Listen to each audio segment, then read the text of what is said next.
بسم اللہ الرحمن الرحیم۔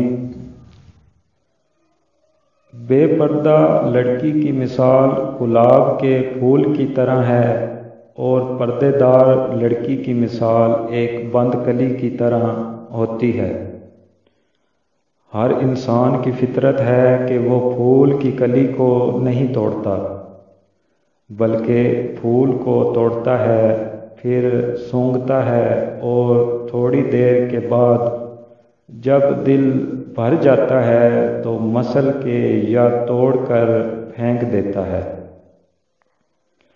اب یہ لڑکی پر منحصر ہے کہ وہ کلی بن کر محفوظ رہنا چاہتی ہے یا پھول بن کر ٹوٹنا چاہتی ہے۔ دوستو، ہماری ویڈیو اچھی لگی ہو تو ہمارے یوٹیوب چینل سبسکرائب کر دیں، ویڈیو کو دوستوں کے ساتھ شیئر کر دیں۔